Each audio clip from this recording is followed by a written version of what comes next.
Hello and welcome back to PYQpedia. हम लोग revision through previous year question series चला रहे हैं और आज जो हम लोग करने वाले हैं यूपीपीएससी की प्रीलिम्स की 2020 की क्वेश्चन सॉल्व करेंगे। इसमें हम लोगों ने दो पार्ट पहले किए हैं। फर्स्ट पार्ट में 1 to 50 क्वेश्चन किए थे, सेकेंड पार्ट में 51 to 100 किए थे और ये थर्ड पार्ट है जिसमें हम लोग 101 से 150 तक के क्वेश्चन करेंगे। इसकी पीडीएफ आपको टेलीग्राम चैनल PYQ_pedia पे मिल जाएगी with detail solution. Let's start the session. पहला क्वेश्चन है कि इनमें से कौन सा ह्यूमन ब्रेन का, ये कुछ स्टेटमेंट्स दी गई हुई है ह्यूमन ब्रेन के बारे में, कौन सा सही है ये पूछा जा रहा है। तो पूछ रहा है कि brain is responsible for regulating the heart beat. क्या ब्रेन जो है हार्ट बीट को रेगुलेट करता है? And brain is responsible for balancing the body, body को बैलेंस करने में ब्रेन रिस्पॉन्सिबल है। तो ये दोनों है, तो आपका ये दोनों सही है कि ब्रेन जो है आपको बॉडी को बैलेंस करना, उसको कोऑर्डिनेशन देना, हार्ट रेट को, इवन टेम्परेचर को मेंटेन करना, ब्रीथिंग करना, हियरिंग, लर्निंग, या आपकी कोई थिंकिंग है, मूवमेंट है, ये सारी चीज़ें जो है सो ब्रेन रेगुलेट करती है। ये आपको एक्सप्लेनेशन में ये सारी चीज़ दी हुई है। अगला क्वेश्चन है कि which one of the following is not, कौन सी करेक्टली मैच नहीं है ना, नॉट करेक्टली मैच पूछ रहा है। सो इंटर स्टेट काउंसिल है article 263, finance commission article 280, administrative tribunal article 323A, union public service commission article 315। कौन सा सही नहीं है? तो हमारे संविधान में जो आर्टिकल 263 है उसमें आपको इंटर स्टेट काउंसिल के बारे में दिया हुआ है, तो ये बिल्कुल सही है। एंड आर्टिकल 280 में प्रेसिडेंट जो है सो फाइनेंस कमीशन का गठन कर सकता है, तो ये भी सही है। और 323A में this is deals with the administrative tribunal, तो ये भी सही है। और आर्टिकल 315 ये provides the union public service commission and state public service commission, तो ये चारों सही है ना। तो नॉट करेक्ट पूछा है तो इसमें से कोई नहीं होगा, है ना आंसर। ठीक है, ये एक्सप्लेनेशन है। अगला क्वेश्चन है कि विच of the following substance is obtain from tree. पेड़ से कौन कौन सी चीज़ें होती हैं? ये क्वेश्चन आपसे पूछा गया कि पेड़ से कौन कौन सी चीज़ें होती हैं। तो अगर आप इसमें आपको अगर इसमें थोड़ा ध्यान रखना है कि बीटूमेन जो है ये आपको कोयला वाला हो गया, तो बीटूमेन तो होगा नहीं हमारा, कोल पेट्रोलियम से पे आ जाएगा।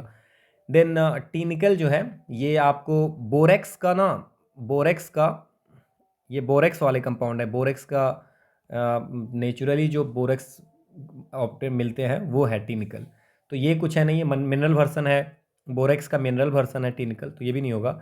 ये हिंग है, अगर आप यहाँ पे देखते तो हिंग बहुत न्यूज में भी था, तो ये हिंग जो है वो आपको आंसर्स आपके हो जाएंगे हिंग, है ना। हिंग की पेड़ होती है ना, तो ये हिंग आपका आंसर हो जाएगा। देखो आप ये हिंग की पेड़ देख लो आप, है ना। ठीक है, तो ये आपको याद रहेगा। अगला हमारा क्वेश्चन है कि which article of the Indian constitution describe the central vigilance commission. Central vigilance commission, अब देखो इसमें कुछ आर्टिकल लिखी हुई है तो हम इसके बारे में बात करते हैं कि जो आर्टिकल 268 है वो 268 जो है सो वो जो union duties levied by the union के द्वारा जो ड्यूटीज लगाई जाती हैं, है ना, तो वो उसके बारे में बात किया गया है। 280 तो आपको पता है कि फाइनेंस कमीशन के बारे में है। 276 जो है टैक्सेज जो है प्रोफेशंस पे, ट्रेड्स पे, तो ये जो है सो 276 है। तो central vigilance commission none of the above होगा। सेंट्रल विजिलेंस कमीशन 1964 में सेंट्रल विजिलेंस कमीशन बनाई गई थी, और ये किन के रिकमेंडेशन पे? एक संथानम कमेटी थी, उसके रिकमेंडेशन पे ये बनाई गई थी, है ना। To advise and guide central government agency की विजिलेंस के क्षेत्र में आप सेंट्रल गवर्नमेंट की को गाइड करेगा, है ना। तो इसको आपको 2003 में इसको स्टैट्यूटरी स्टेटस बना मिला था। ठीक है, तो ये आपको याद रखना है। ठीक है, ये एक्सप्लेनेशन है आपका। अगला क्वेश्चन है कि given below are two statements हैं, दोनों के बारे में बात कर रहे हैं। तो पहला है कि invert sugar is more sweeter than sucrose. Now what is the invert sugar? पहले तो ये आपको रखना है, this is the invert sugar जो होता है वो क्या होता है, आप याद रखें, liquefied form of table sugar. जो आप शुगर खाते हो, है ना, टेबल शुगर, उसका लिक्विफाइड फॉर्म है टेबल शुगर का। ठीक है, और इसको क्या करते हैं कि ग्लूकोज और फ्रुक्टोज के जो मॉलिक्यूल्स होते हैं उसके बीच की जो केमिकल बॉन्ड्स होते हैं, है ना, उसको ब्रेक करके ये बनाया जाता है। या आप इसको कह सकते हो कि it is made by the hydrolysis of sucrose. Sucrose की हाइड्रोलिसिस करके, मतलब H2O मिला करके ये बनती है ना। ये डेक्स्ट्रो रोटेटरी और लेवो रोटेटरी करके होता है ना। अब इसमें क्या है कि invert sugar is more sweeter than sucrose, तो बिल्कुल सही है। और invert sugar is obtain by the hydrolysis of sucrose, ये भी सही है। बट ये हाइड्रोलिसिस ऑफ सुक्रोज से बनता है, इस कारण से ये होता है, इस दोनों में कोई ऐसा रिलेशन है नहीं। तो दोनों आपका सही है, बट दोनों एक दूसरे का एक्सप्लेनेशन नहीं है, ठीक है। सो इन्वर्ट शुगर हाइड्रोलिसिस से ही बनती है, हाइड्रोलिसिस ऑफ सुक्रोज से। और इन्वर्ट शुगर जो होता है just a liquefied form of the table sugar, ठीक है। और this is the more sweetener, sucrose से ज़्यादा स्वीटनर होती है इसमें, ठीक है। ये आपको दी हुई है।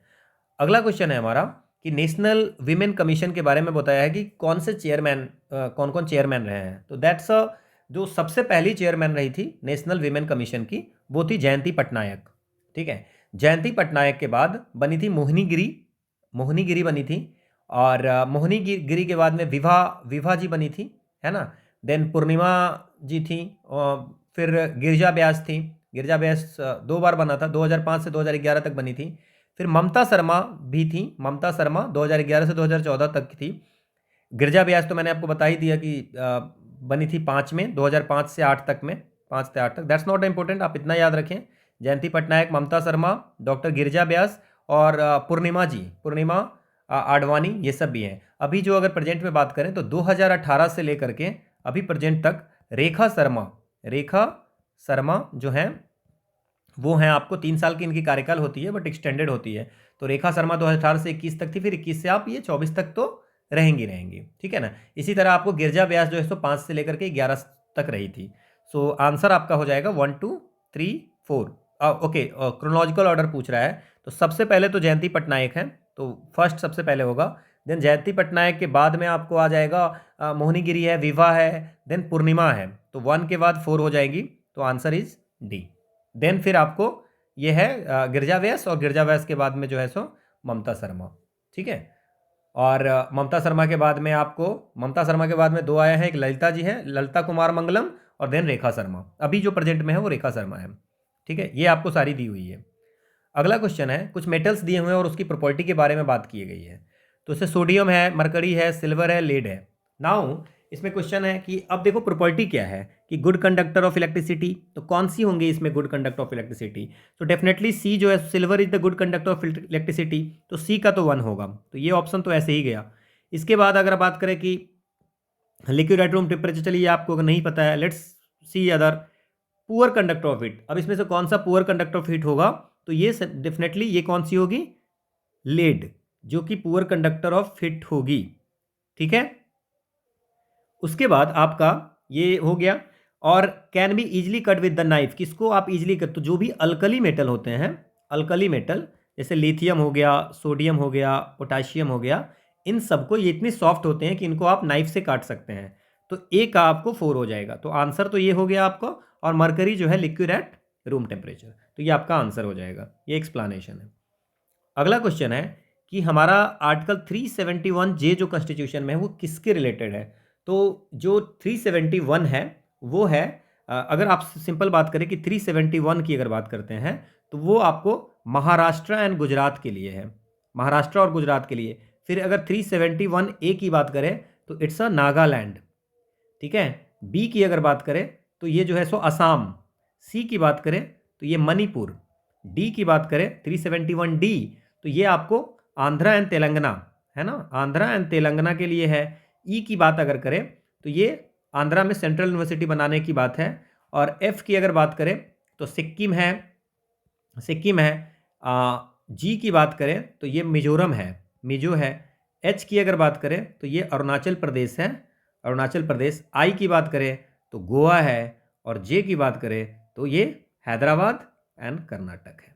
तो आंसर जे पूछ रहा है, तो हैदराबाद एंड कर्नाटक आप सबका याद रख सकते हैं, ठीक है। ये एक्सप्लेनेशन है। अगला क्वेश्चन है कि which one of the following substance is not synthetic, कौन सा सिंथेटिक नहीं है ना। तो एक है फाइब्रोइन, देन लेक्शॉन, टेफ्लॉन और नियोप्रीन। तो अब इसमें अगर आप बात करें कि आप सबके बारे में बात करते हैं, तो टेफ्लॉन जो है ये आपको पता होगा सिंथेटिक पॉलीमर है ना, पॉलीमर है जो आपको पता है, जिसमें कार्बन और फ्लोरीन होते हैं, जिसको पॉली टेट्रा फ्लोरोइथिलीन, है ना, टेट्रा फ्लोरोइथिलीन बोलते हैं, पॉली टेट्रा फ्लोरोइथिलीन। पॉली मतलब बहुलक, है ना, बहु। सो टेफ्लॉन तो है सिंथेटिक पॉलीमर है, तो आपसे पूछा है कि सिंथेटिक कौन सा नहीं है ना। तो ये तो है, नियोप्रीन जो है वो सिंथेटिक रबर है, सिंथेटिक रबर है, ठीक है। तो ये आप याद रखेंगे। देन लेक्सान जो है, this is also a polycarbonate, है ना। सो इसी दिस इज अ थर्मोप्लास्टिक, ठीक है।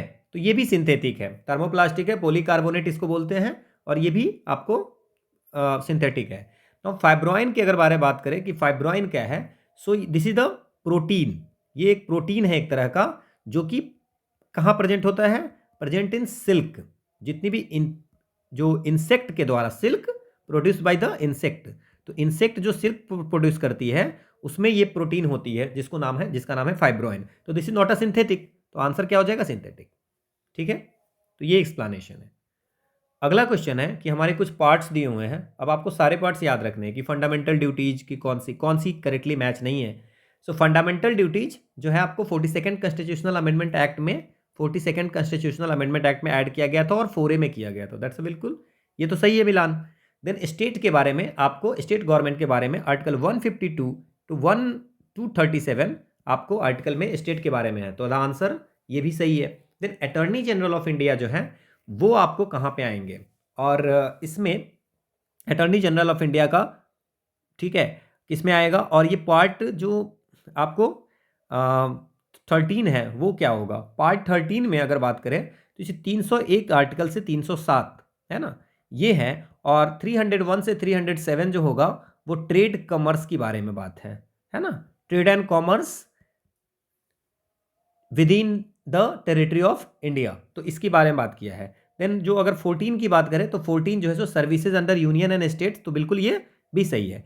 तो अटॉर्नी जनरल ऑफ इंडिया ये आपको इसमें नहीं आएगा, अटॉर्नी जनरल ऑफ इंडिया इसमें आपका नहीं आएगा, ठीक है।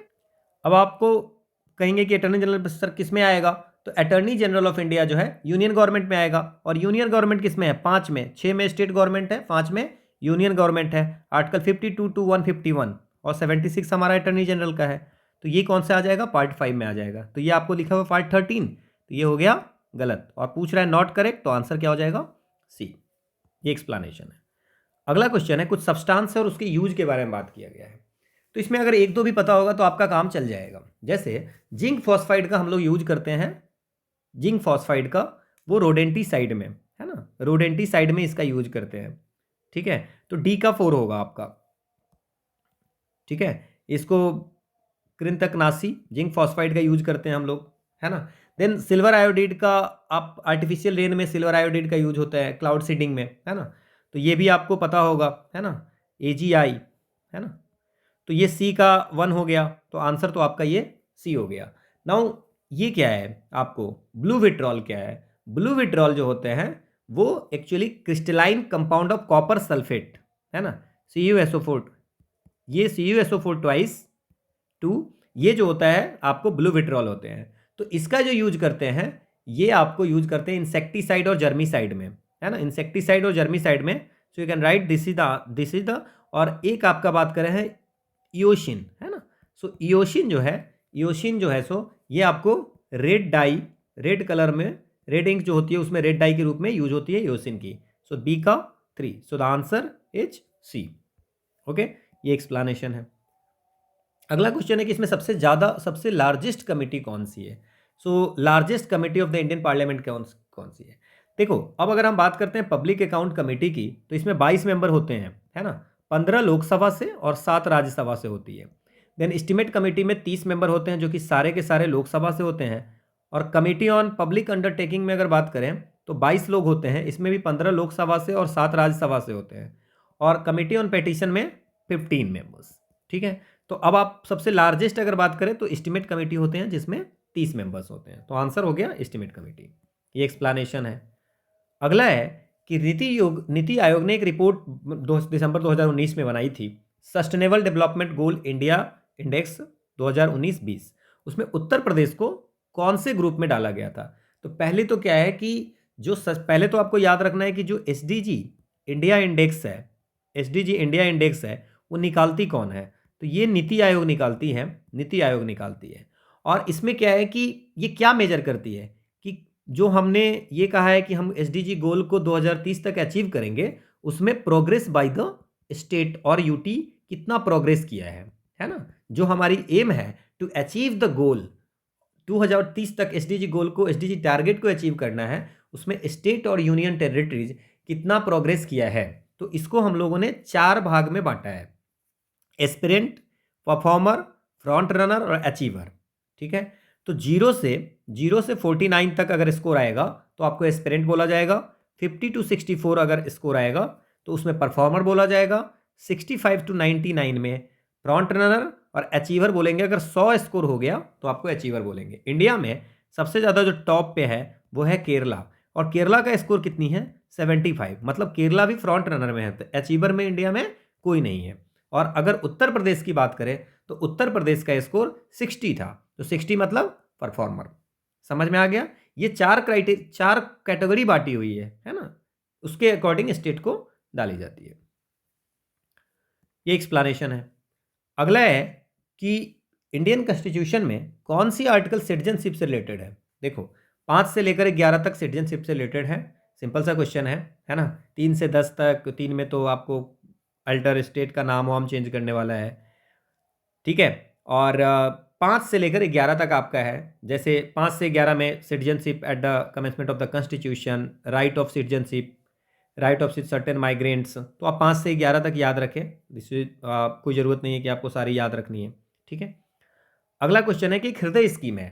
अब उस हृदय स्कीम में ये बोल रहा है कि उत्तर प्रदेश की कौन कौन सी सिटी है। तो ये क्वेश्चन है आपका। तो जो हृदय है, Hriday heritage city development and augmentation योजना, ये जो है so 100% funding provided by the government of India. 100% government जो है सो इसको फंड करती है।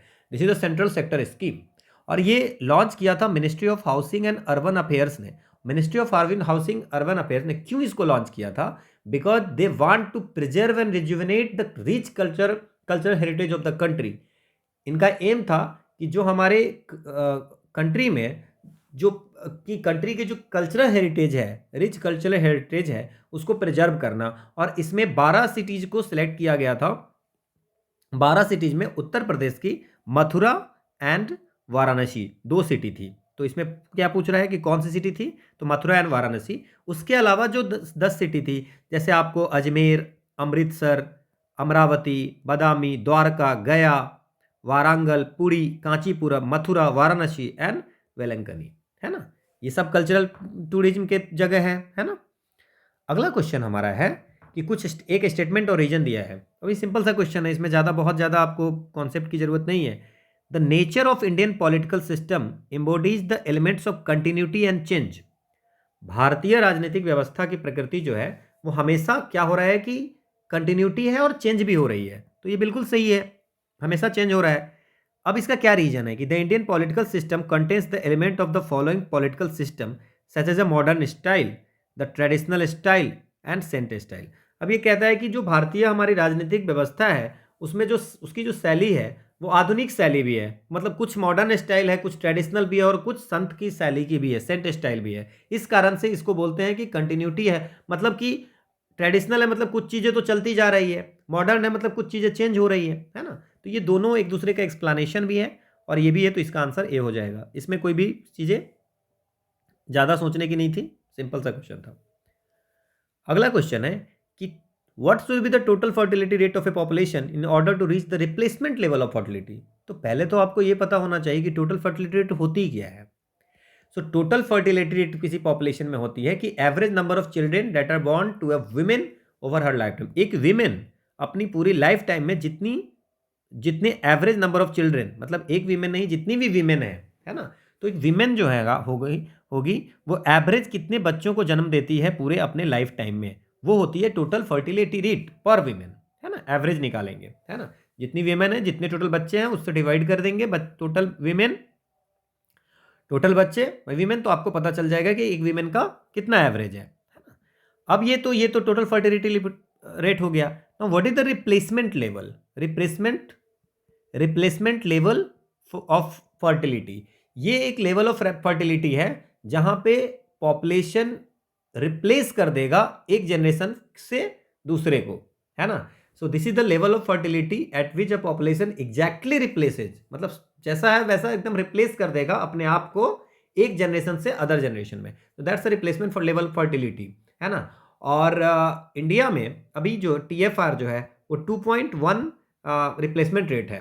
और जैसे कि अगर आप बात करते हैं कि NFHS, ठीक है, तो ये 2.1 ही है। NFHS 5 की अगर बात करें तो NFHS 5 ने कहा था, NFHS 5 कब हुआ था? 2019 से 2021 तक, है ना, फैमिली हेल्थ सर्वे जो थी। तो उसमें कहा गया था कि हमारे इंडिया में जो टोटल फर्टिलिटी रेट है वो घट करके 2 पे आ गया है, ठीक है, अभी अगर करंट NFHS की बात करें तो, ठीक है। तो बस आपका जो आंसर था कि TFR की फर्स्ट रिप्लेसमेंट लेवल क्या है, तो वो आपको 2.1 है। ये एक्सप्लेनेशन है। अगला क्वेश्चन है कि काउंसिल ऑफ मिनिस्टर जो होगा, chief minister including chief minister state में, उसमें कितना मिनिमम स्ट्रेंथ क्या होगा? तो जितने लोगों को मन है बना रहे थे, 91st कॉन्स्टिट्यूशनल अमेंडमेंट एक्ट होती है, कब होती है? 2003 में। और वहाँ पे एक 75 का 1A जोड़ा जाता है, 75 आर्टिकल 1A। वहाँ पे लिखा जाता है कि जो टोटल नंबर ऑफ मिनिस्टर्स होगा including the prime minister, council of minister, do not exceed, shell not exceed the 15%, 15% से ज़्यादा नहीं होगा। Total number of members of the house of the people, Lok Sabha में जितने मेंबर है उसके 15% से ज़्यादा नहीं होगा, ये ऐड किया गया था। और उसी तरह 164 आर्टिकल के 1A में ये ऐड किया गया था कि जो स्टेट में भी होगा लेस देन 50, मतलब कि 50% से ज़्यादा नहीं होगा। So shall not exceed 15% of the total number of members of the legislative assembly उस स्टेट का। लेकिन इसमें एक ना क्लॉज लगा था कि कुछ स्टेटों ने कहा कि हमारी तो, जैसे मान लीजिए कि हम 90 ही सीट रखे हुए हैं, हमारे पास 70 ही सीट है, तो आप उसमें कैसे करोगे? आप 10 लोगों को मंत्री बनाएंगे? तो उसमें लगाया गया कि ठीक है, हम ऐसा करते हैं कि कम से कम 12 तो आप बना ही सकते हो, एटलीस्ट 12 आप बना ही सकते हो, shall not be less than 12 including the chief minister. तो 12 ये आपको है, ठीक है, ये एक्सप्लेनेशन है। अगला क्वेश्चन है कि इंडिया में पॉवर्टी को कैसे एस्टिमेट किया जाता है? तो आपको ये पता होगा कि इंडिया में जो पॉवर्टी को हेड काउंट रेशियो से भी होती है, हेड काउंट रेशियो से भी होती है, कैलोरी कितना लेते हैं उससे भी होती है, देन आपको हाउस होल्ड कंजम्पशन एक्सपेंडिचर कितनी है उससे भी होती है, कैलोरी इंटेक से होती है, कंजम्पशन लेवल से होती है। तो ये सबसे आपको जो है सो पॉवर्टी की एस्टिमेशन होती है, ठीक है। तो आंसर क्या हो जाएगा आपका? It's a 1 2 3। क्लियर? ये एक्सप्लेनेशन। अगला क्वेश्चन है, the supreme court of India enunciated the doctrine of basic structure. कौन से केस में सुप्रीम कोर्ट ने बेसिक स्ट्रक्चर का सिद्धांत दिया था? तो अब देखो, अगर इसकी क्रोनोलॉजी जानो तो सबसे पहले शंकरी प्रसाद केस थी। शंकरी प्रसाद केस में सुप्रीम कोर्ट ने कहा था कि पार्लियामेंट को आप पार्लियामेंट जो है सो कॉन्स्टिट्यूशन को अमेंड कर सकता है अंदर आर्टिकल 368, और वो फंडामेंटल राइट को भी अमेंड कर सकता है। सो शंकरी प्रसाद में बोला कि अमेंड कर सकता है, ठीक है, अमेंडमेंट कर सकता है पार्लियामेंट को, आर्टिकल 368 के तहत ये पावर है कि वो कर सकता है कॉन्स्टिट्यूशन को अमेंडमेंट, और कॉन्स्टिट्यूशन को कर सकता है तो फंडामेंटल राइट को भी कर सकता है। तो शंकरी प्रसाद में 1951 में सुप्रीम कोर्ट ने ये कहा था। आती है सज्जन सिंह केस में, सुप्रीम कोर्ट फिर बोलता है कि भाई पार्लियामेंट किसी भी पार्ट को कॉन्स्टिट्यूशन को अमेंड कर सकता है तो फंडामेंटल राइट को भी अमेंड कर सकता है, तो अमेंडमेंट कर सकता है, ये सुप्रीम कोर्ट फिर से बोला। इसके बाद होती है गोलकनाथ केस। गोलकनाथ में कहता है कि नहीं, नहीं कर सकता अमेंड, मतलब गोलकनाथ में कहता है कि उनको अमेंडमेंट नहीं कर सकते हैं, मतलब कि गोलकनाथ केस में restricted the power of the parliament to amend the constitution. अब आती है 1973 में केशवानंद भारती केस। यहां पे सुप्रीम कोर्ट कहते हैं कि ठीक है, कि आप सारे फंडामेंटल राइट्स को सबको आप जो है अमेंड कर सकते हो, है ना। बेसिक स्ट्रक्चर जो होगा कॉन्स्टिट्यूशन को, वो ये ध्यान रखना है कि उस अमेंडमेंट से नहीं जाए, ठीक है। सो आप अमेंड कर सकते हो, रीराइट नहीं कर सकते हो, मतलब पूरा फिर से लिख नहीं सकते हो, है ना। सो मतलब आपको अमेंडमेंट करने की तो पावर है, डिस्ट्रॉय नहीं कर सकते हो। Clear? So that gave in the Kesavananda Bharati case. ये एक्सप्लेनेशन है। अगला क्वेश्चन है कि आयुष्मान भारत इस योजना जो है उसके बारे में कुछ है। आयुष्मान भारत योजना के बारे में क्या क्या सही है। अब आपको पता होगा कि आयुष्मान भारत योजना 2018 में गवर्नमेंट ने लॉन्च की थी और उस योजना में दिस योजना provides free health insurance of ₹5 lakh पर पर्सन। नहीं, इट्स अ 5 लाख पर फैमिली। ठीक है, फैमिली पर ईयर, हर साल। तो ये पर पर्सन नहीं है, तो ये हो गया गलत। The expenses incurred in this scheme is shared between the centre and state in 60-40 ratio. नहीं, सारे स्टेट में 60-40 रेशियो नहीं है। कुछ स्टेट में, जैसे मान लेते हैं कि नॉर्थ ईस्टर्न स्टेट में 90 और 10 का रेशियो है, सेंटर 90 और स्टेट 10, और यूनियन टेरिटरीज में 100 है, 100% जो है सो सेंटर देगा। तो ये 60-40 हमेशा सही नहीं है। सो आंसर क्या हो गया, दोनों में से कोई नहीं सही है। ठीक है, ये एक्सप्लेनेशन है। अगला क्वेश्चन है, कुछ आर्टिकल दिए हुए हैं और उसको क्या करना है कि कौन सी करेक्टली मैच नहीं है ना। तो जो आर्टिकल 39A है वो किस चीज़ के बारे में बात करती है। तो ये 39A है, ये आपको 42वां कॉन्स्टिट्यूशनल अमेंडमेंट एक्ट 1976 में इसको ऐड किया गया था। This is about the free legal aid to the poor and weaker section of the society to ensure justice for all. तो ये 39A हो गया, तो ये बिल्कुल सही है। आर्टिकल 40 में ऑर्गेनाइज विलेज पंचायत, तो ये भी सही है ना। आर्टिकल 44 में यूसीसी यूनिफॉर्म सिविल कोड, और आर्टिकल 48 में बात किया गया था कि स्लॉटर ऑफ काउ को प्रोहिबिट करनी है ना, एनिमल हस्बेंड्री को प्रमोट करनी है ना। ठीक है, समझ में आया। तो ये आपको, ये था आर्टिकल 48 में, बट आपको क्या लिखा है, separation of judiciary from executive, ये आपका आर्टिकल 48 में नहीं है। सो आंसर क्या हो जाएगा आपका, डी। तो डी नॉट करेक्ट है। क्लियर, ठीक है। तो ये भी आप जान जाइए कि ये आर्टिकल 50 में लिखा हुआ है, separation of judiciary from executive. ये आपको एक्सप्लेनेशन है। अगला क्वेश्चन है कि सस्टेनेबल टूरिज्म का मतलब क्या है, और सस्टेनेबल टूरिज्म का मतलब क्या है और इसका एम क्या है ना, ऑब्जेक्टिव क्या है। तो सबसे पहले यूनाइटेड यूएन इन्वायरमेंट प्रोग्राम जो है ना, यूएनईपी, उन्होंने और यूएन वर्ल्ड टूरिज्म ऑर्गेनाइजेशन ने ये कहा था कि सस्टेनेबल टूरिज्म उसको बोलते हैं जो tourism that takes full account of its current and future economic, social, environmental impact, addressing the needs of the visitors, the industry, the environment and host communities. मतलब कि टूरिज्म ऐसा हो जो आपको इकोनॉमिकली, सोशियली और इन्वायरमेंटल इम्पैक्ट को ध्यान रख के बनाया जाए, है ना। जो विजिटर की जो नीड्स हैं उसको भी ध्यान रख के बनाया जाए, जो इंडस्ट्री की नीड है, जो इन्वायरमेंट की नीड है, ये सारी चीज़ों को देख के बनाई जाए। तो अब इसमें क्वेश्चन है, to increase the number of tourist. तो मतलब कि आपका सस्टेनेबल टूरिज्म का मतलब है कि नंबर ऑफ टूरिस्ट को इंक्रीज करे, बिल्कुल नहीं।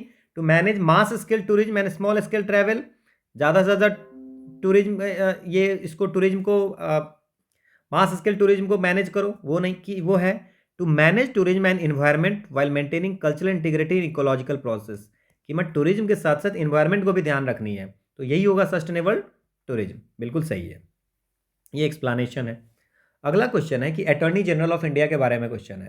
Now attorney general of India, ये आर्टिकल 76 ऑफ द कॉन्स्टिट्यूशन में लिखा हुआ है कि president shall appoint a person who is qualified as to be appointed as the जज ऑफ द सुप्रीम कोर्ट। ये बिल्कुल लिखा हुआ है 76 के 1 में। दूसरा है कि attorney general shall receive such remuneration as the parliament में डिटरमिन। पार्लियामेंट जो डिटरमाइन करेगा वो मिलेगा। ये बिल्कुल गलत है, क्योंकि 4 में लिखा हुआ है, 76 आर्टिकल के 4 में लिखा हुआ है, 4 में, यस 4 में लिखा हुआ है बिल्कुल, कि अटॉर्नी जनरल को पैसा मिलेगा जितना प्रेसिडेंट चाहेगा। मतलब प्रेसिडेंट की, क्योंकि attorney general shall hold office during the pleasure of the president, तो उनको जितनी भी रिम्यूनरेशन मिलेगी वो प्रेसिडेंट जो डिटरमाइन करेंगी वो होगा। तो पार्लियामेंट डिटरमाइन नहीं करता है। So only 1 is the correct. बाकी भी है, लीगल मैटर्स देखती हैं वो, कहीं पे भी वो सुन सकती है, लोकसभा राज्यसभा में कहीं पे जा करके वो सुन सकती हैं, किसी कोर्ट में, इंडिया के किसी भी कोर्ट, टेरिटरी ऑफ इंडिया में जो भी कोर्ट्स हैं उसमें जा करके वो वहाँ पे बैठ सकती है। ठीक है, वोट नहीं दे सकती है बट बैठ सकती है। अगला क्वेश्चन है हौसला 2018 के बारे में कुछ है। सो हौसला 2018 जो होगा वो क्या है। तो children of child care institution, ये एक नेशनल फेस्टिवल है किसके लिए? Children of child care institution हौसला 2018, ये ministry of women and child development ने स्टार्ट किया था। The national festival for children of child care institution हौसला 2018। इसमें क्या था कि जितने भी चिल्ड्रन बच्चे हैं, है ना, पूरे इंडिया से, है ना, चाइल्ड केयर इंस्टीट्यूशन के बच्चे, किसके बच्चे? चाइल्ड केयर इंस्टीट्यूशन के जितने भी बच्चे हैं, उन सबको एक जगह ला करके और उनकी टैलेंट को देखना, to showcase their talent, जिसमें उसमें अगर कोई हिडन टैलेंट है तो उसको देख करके और उसको फॉरवर्ड करनी है आगे। तो ये भी ये सही है एंड दिस इज ऑल्सो सही। तो बिल्कुल आंसर बोथ 1 एंड 2 होगा। ये एक्सप्लेनेशन है। ओके, ठीक है। नेक्स्ट क्वेश्चन क्या है? Indian federalism is called quasi federal, ये तो आपको पता है, ठीक है। India has an independent judiciary with power of judicial review, दोनों सही है, बट दोनों एक दूसरे का एक्सप्लेनेशन नहीं है। कि क्वासी फेडरल इसलिए कहते हैं बिकॉज कि इंडिया के इंडिपेंडेंट जुडिशियरी है और पावर ऑफ जुडिशियल रिव्यू है, इसलिए। तो दोनों सही है आपका, बट दोनों एक दूसरे का एक्सप्लेनेशन नहीं है। तो आंसर क्या हो जाएगा? बी। अगला क्वेश्चन आपका क्या है कि India aims to achieve the $5 trillion. तो ये तो वो था पुराना, है ना, 2024 तक, है ना, जो उस समय था न्यूज में। बट इंडिया अभी टॉप 5 में है। टॉप 5 कंट्री में जीडीपी में अगर बात करें तो इंडिया टॉप 5 में है। US, China, Japan, Germany, then India का नंबर है। और $5 ट्रिलियन इकोनॉमी का उन्होंने सोचा था 2024 तक, बट अब 2024 आया हुआ है तो उसमें तो अभी दिख नहीं रहा है कुछ ऐसा बनने का, तो नॉट रिलेवेंट क्वेश्चन। अब इसके बाद है कि joint sitting of the Lok Sabha Rajya Sabha can take place to resolve deadlock over, किस चीज़ के? ऑर्डिनरी बिल के डेडलॉक में, मनी बिल के, कॉन्स्टिट्यूशनल अमेंडमेंट बिल का, अप्रोप्रिएशन बिल के। तो ये जो होगा ऑर्डिनरी जो लेजिस्लेशन होती है ना, उसकी डेडलॉक अगर उसमें कुछ प्रॉब्लम हो गई तो उसके लिए ज्वाइंट सिटिंग बनती है। ये हमारे संविधान के आर्टिकल 108 में लिखी हुई है, ज्वाइंट सिटिंग ऑफ 2 हाउसेज। तो this is the extra ordinary machinery जो संविधान ने हमें दिया है। और ये जो है सो सिर्फ मनी बिल पे अप्लीकेट नहीं होती है, कॉन्स्टिट्यूशनल अमेंडमेंट बिल पे नहीं होती है। ये तो ऑर्डिनरी बिल हो या फाइनेंस बिल होगा तो उस पर यह एप्लीकेबल होगा। और इसके बारे में और भी अगर कुछ आप देखना चाहते हो तो इसमें जो स्पीकर ऑफ लोकसभा होता है जो उस सिटिंग को प्रिसाइड करता है, अगर स्पीकर ऑफ लोकसभा नहीं होगा तो डिप्टी स्पीकर प्रिसाइड करेगा, अगर वो भी नहीं होगा तो डिप्टी चेयरमैन करेगा। That's a important question for prelims. इसके बाद इसमें कोरम है कि 1/10 of the total number of members of the 2 houses, ये होनी चाहिए तभी मीटिंग स्टार्ट होगी। अभी तक 1950 से लेकर के 3 बार ये इन्वोक्ड हुई है। दौड़ी प्रोहिबिशन बिल पास हुई है 1960 में, बैंकिंग सर्विसेज कमीशन बिल 1977 में, और प्रिवेंशन ऑफ टेररिज्म बिल 2002 में पास हुई है। तो ये है आपको ऑर्डिनरी बिल और फाइनेंशियल बिल के लिए एप्लीकेबल है। अगला क्वेश्चन है कि ह्यूमन डेवलपमेंट रिपोर्ट 1997 में इंट्रोड्यूस किया गया था। मतलब ये कह रहा है कि human development report 1997 introduce the concept of human poverty index, इसका कॉन्सेप्ट लाया था। बट ह्यूमन डेवलपमेंट रिपोर्ट जो है सो बाद में रिप्लेस कर दिया मल्टी डायमेंशनल पॉवर्टी इंडेक्स। कहने का मतलब इसमें यह है कि जो 1997 में ह्यूमन डेवलपमेंट रिपोर्ट था, उन्होंने एक कॉन्सेप्ट इंट्रोड्यूस किया था, ह्यूमन पॉवर्टी इंडेक्स, ठीक है। बाद में ह्यूमन डेवलपमेंट रिपोर्ट ने इसको ह्यूमन पॉवर्टी इंडेक्स को मल्टी डायमेंशनल पॉवर्टी इंडेक्स में कन्वर्ट कर दिया। ये 2010 कौन से साल में ये पूछ रहा है? 2010 में ये चीज़ें की हैं। ह्यूमन पॉवर्टी इंडेक्स 1997 में इंट्रोड्यूस किया था इसको, है ना, ह्यूमन पॉवर्टी इंडेक्स को, और 2010 में इसका नाम चेंज करके मल्टी डायमेंशनल पॉवर्टी इंडेक्स कर दिया गया है, ठीक है। तो ये सिंपल सा क्वेश्चन था। अगला है कि आपको which of the following gave legal basis to extraordinary power exercise by the government of India. Lockdown में कौन सी पावर ऐसी आ गई थी, है ना, किस बेसिस पे आपको सारी चीज़ें हो रही थी? तो वो उसमें जो थी, one is the disaster management act 2005 के अंतर्गत और एपिडेमिक डिजीज एक्ट के तहत। ये मेंटल हेल्थ के कारण कुछ ऐसी कोई बेसिस नहीं थी, लीगल बेसिस, जो गवर्नमेंट को एक्स्ट्रा ऑर्डनरी पावर आ गई थी, ना ही एनएमई प्रॉपर्टी है। तो ये तो सिंपल सा क्वेश्चन है 2 और 4। ओके, ठीक है। अगला क्वेश्चन क्या है हमारा कि government has launch the national infrastructure pipeline for the period 2020 to 30 और what is the reason of this.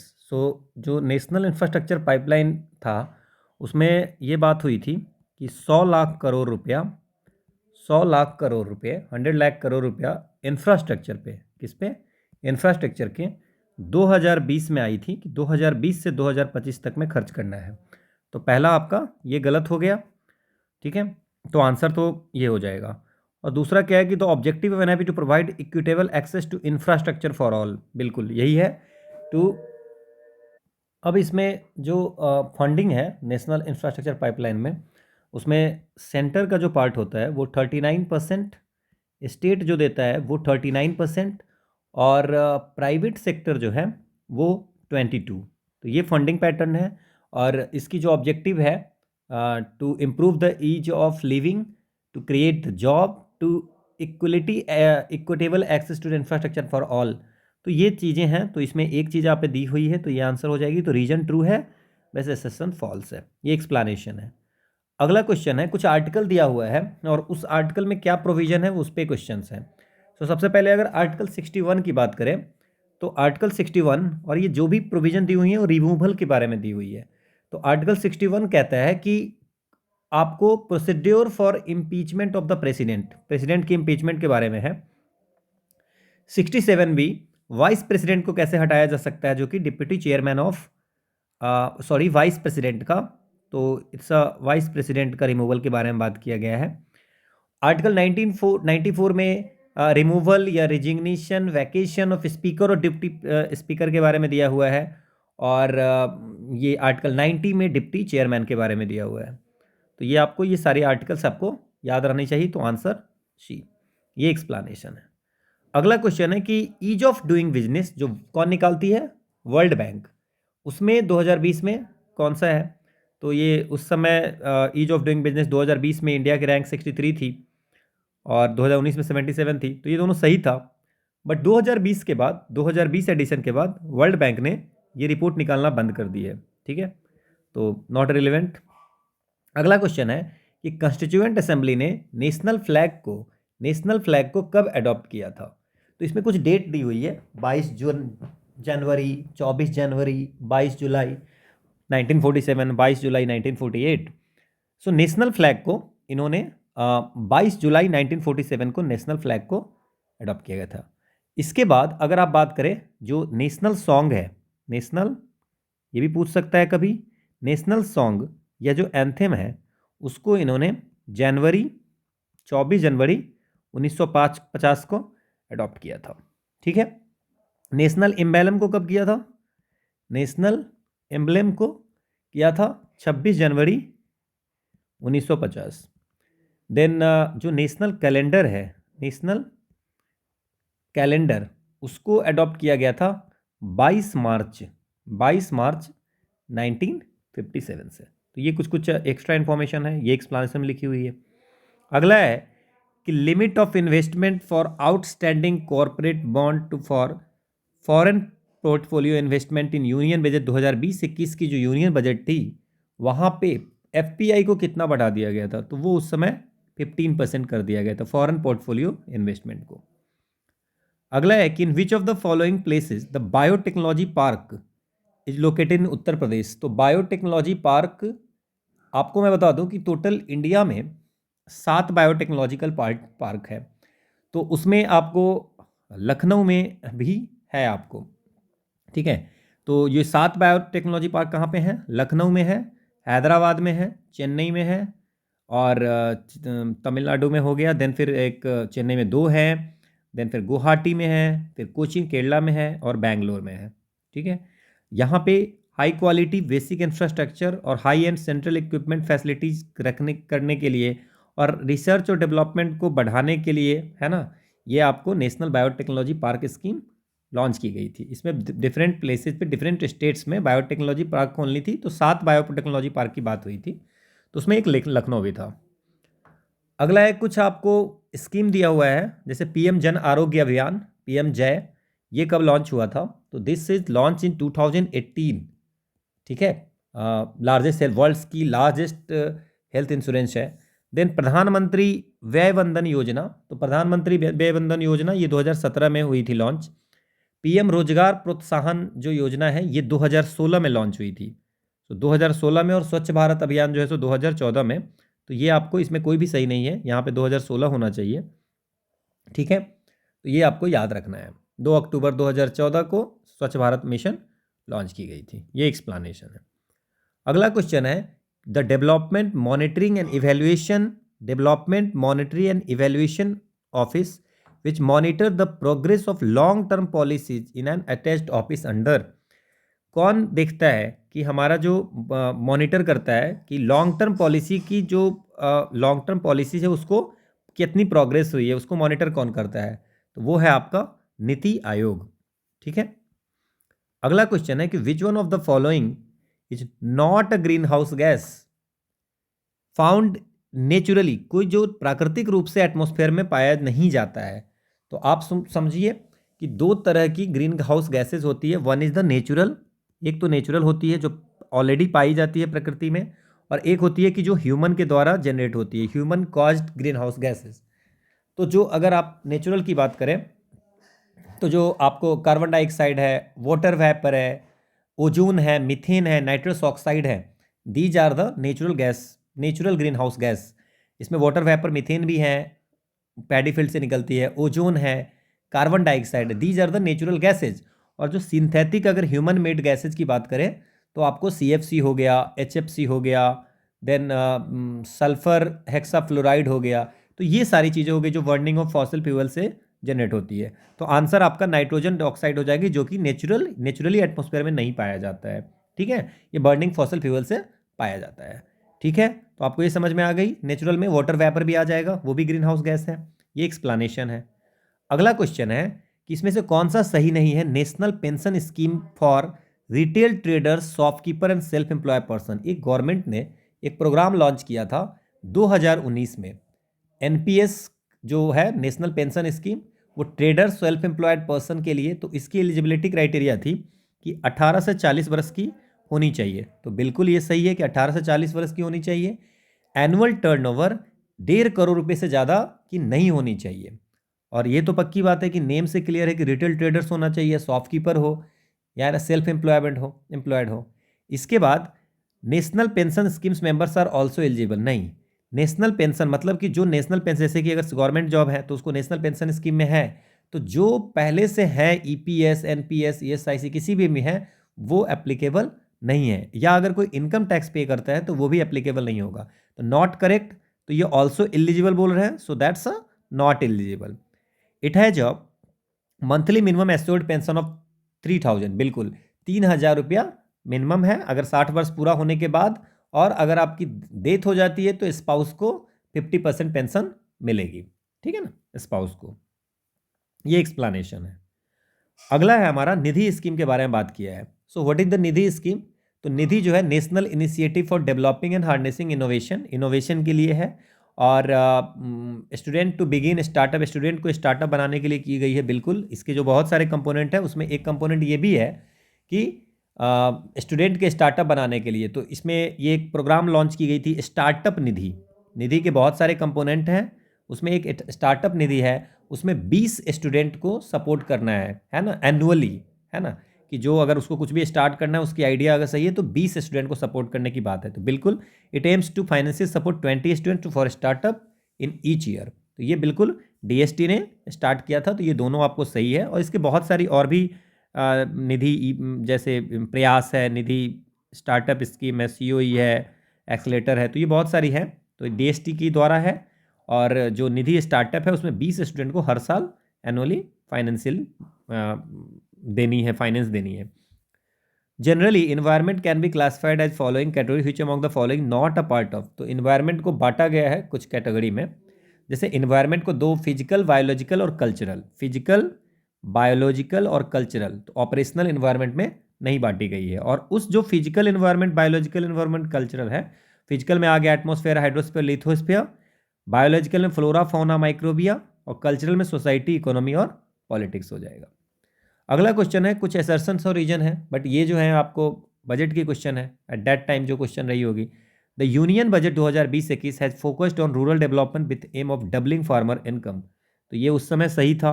The 16 action point announce in the budget is centred around agriculture, irrigation, rural development. दोनों सही लग रहा है। दोनों सही है। और एग्रीकल्चर पे, इरिगेशन पे, रूरल डेवलपमेंट पे बात कर रहा है, दैट्स मीन्स ये रीजन हो गया, दिस इज द, ये लाइन है और इसकी रीजन हो गई है ना, कि फार्मर को इनकम बढ़ा रहा है मतलब एग्रीकल्चर पे फोकस कर रहा है, रूरल डेवलपमेंट कर रहा है मतलब जो बजट होगा वो रूरल डेवलपमेंट में सेंटर्ड होगा। ठीक है। अगला क्वेश्चन है कि इकोलॉजिकल ट्रांजेक्शन क्या है। सो इकोलॉजिकल ट्रांजिशन जो होगा वो किसने दिया था टर्म, तो ये जॉन बेनेट है, ये 1976 में ये टर्म दिया था इकोलॉजिकल ट्रांजिशन। इसमें है कि ह्यूमन और फिजिकल एनवायरनमेंट के बीच में रिलेशनशिप पे बात किया था। ठीक है, ये एक्सप्लेनेशन है। अगला है कि travel and tourism competition index TTCI, ये जो कौन निकालती है, और जो ये travel and tourism competitive index है वो वर्ल्ड इकोनॉमिक फोरम के द्वारा निकाला जाता है। तो ये जो है सो पहले ये जो था वो पहले TTCI था, अब हो गया है TTDI, travel and tourism development index, है ना।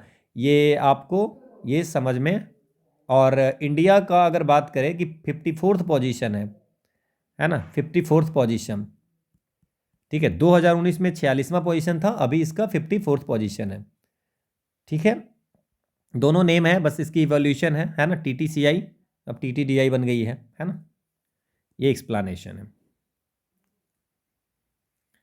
नाउ ग्लोबल वार्मिंग का इम्पैक्ट क्या है, आसान सा क्वेश्चन है। ग्लोबल वार्मिंग क्या हो जाएगा कि अर्थ की टेम्परेचर अगर बढ़ गई तो अर्थ की टेम्परेचर अगर बढ़ जाएगी, क्यों बढ़ेगी, due to the green house gas effect. क्या होगा, कार्बन डाइऑक्साइड की लेवल बढ़ गई, CFC की लेवल अगर बढ़ जाती है, जो पॉल्यूटेंट बढ़ जाती है तो वो होती है। तो सी लेवल राइज करेगा टेम्परेचर से, क्योंकि मेल्टिंग ऑफ ग्लेशियर हो रही है, तो दोनों सही है। एंड देन उससे डिजीज स्प्रेड होगी और कोरल रीफ की ब्लीचिंग होगी। ब्लीचिंग क्या होती है, कोरल ब्लीचिंग, जो कोरल होती है वो वाइट हो जाती है, और उसमें जो आपको एक समझो कि फोटोसिंथेटिक पिगमेंट जो है एल्गीज का वो खत्म हो जाता है, जिससे वो वाइट दिखने लगती है। तो ये चारों चीज़ें आपकी इम्पैक्ट है ग्लोबल वार्मिंग की, ये एक्सप्लेनेशन है। अगला है कि कुछ चीज़ें दी हुई है उसको क्रोनोलॉजी में बांटना है। सो जो नाबार्ड की स्टैब्लिशमेंट हुई थी वो 12 जुलाई 1982 की हुई थी, पार्लियामेंट के द्वारा एक एक्ट बना करके, national bank for agriculture and rural development. Then self help group bank linkage programme, ये स्टार्ट किया था नाबार्ड ने ही स्टार्ट किया था 1992 में। किसान क्रेडिट कार्ड प्लान जो है वो 1998 में स्टार्ट किया था कि आपको किसान को क्रेडिट फैसिलिटी टाइमली देने के लिए। देन रीजनल रूरल बैंक जो है वो आपको 1975 में एक ऑर्डिनेंस पास की गई थी, और उस ऑर्डिनेंस से 1975 में लाया गया था, बाद में 1987 में एक एक्ट बन गया। तो आंसर हो जाएगा पहले 4, ठीक है, फिर 1, फिर 2, फिर 3। ठीक है, ये एक्सप्लेनेशन है। अगला क्वेश्चन है, फिर से अगेन क्रोनोलॉजी में सजानी है कि रियो अर्थ समिट कब हुई थी। तो रियो अर्थ समिट जो हुई थी, रियो समिट, वो हुई थी 1992 में। और पब्लिकेशन ऑफ ब्रुंटलैंड, जो ब्रुंटलैंड कमीशन रिपोर्ट, ये 1987 में था। मॉन्ट्रियल प्रोटोकॉल जो है वो आई थी, जो सब्सटेंस ओजोन लेयर को डिप्लीट करता है उसके लिए था, तो ये भी आपको 1987 में था। और limits to growth, the limits to growth report जो होगा ये 1972 में डिस्कस हुआ था, है ना, कि possibility of exponential income population growth with finite supply, resource की सप्लाई फाइनाइट है और पॉपुलेशन जो है एक्सपोनेंशियली ग्रोथ कर रही है, तो उसके लिए। तो आंसर आपका हो जाएगा 4, 2, 3, 1। सबसे पहले ये, फिर ये 1987 में, और ये 16 सितंबर को हुई थी, जिस दिन ओजोन डे मनाई जाती है। ठीक है, ये एक्सप्लेनेशन है। अगला क्वेश्चन है कि स्किल इंडिया कैंपेन के बारे में पूछ रहा है कि स्किल इंडिया कैंपेन जो होगा, ये स्किल इंडिया मिशन एक है, प्राइम मिनिस्टर ने इसको लॉन्च किया था। कब लॉन्च किया था, 2015 में। और इसकी ऑब्जेक्टिव क्या थी, campaign was to train India's youth for information technology. नहीं, ये जो है सो सिर्फ इंफॉर्मेशन टेक्नोलॉजी की बात नहीं है, इसमें क्या था कि जो मार्केट रिलेवेंट स्किल ट्रेनिंग है, जो मार्केट को नीड है ना। सो मार्केट को अगर अभी AI पे नीड है तो AI की ट्रेनिंग देंगे, है ना। So market relevant skill training की बात की थी, तो आंसर 1 ओनली।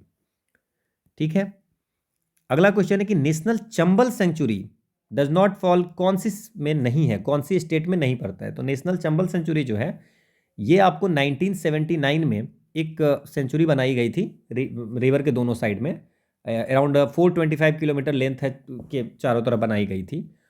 और चंबल रिवर है ना, तो उसके मतलब आप समझ लो कि 2 से 6 किलोमीटर वाइड ऐसे बनाया था, ये रिवर है तो इसके वाइड में बनाया गया था। लेकिन इसमें ये कहाँ कहाँ है, ये 3 स्टेट हैं, one is the Rajasthan, one is the Madhya Pradesh, one is the Uttar Pradesh. तो इसमें कौन सा नहीं है, हरियाणा नहीं है। आप ये देख सकते हो, ये ठीक है, ये जो है नेशनल चंबल सेंचुरी का area. Clear? Okay, so this is all about 2020 का ये थर्ड पार्ट था। तो 2020 तक के हम लोगों ने क्वेश्चन कर लिए हैं। Now we are going to start with the 2021। This is the quotation of the day. परीक्षा उन्हीं की होती है जो उसके लायक होते हैं। ठीक है, thank you all for watching. और this is the Telegram channel जहाँ से आप PDF डाउनलोड कर सकते हैं। And thank you, will start 2021 questions in next video. Thank you.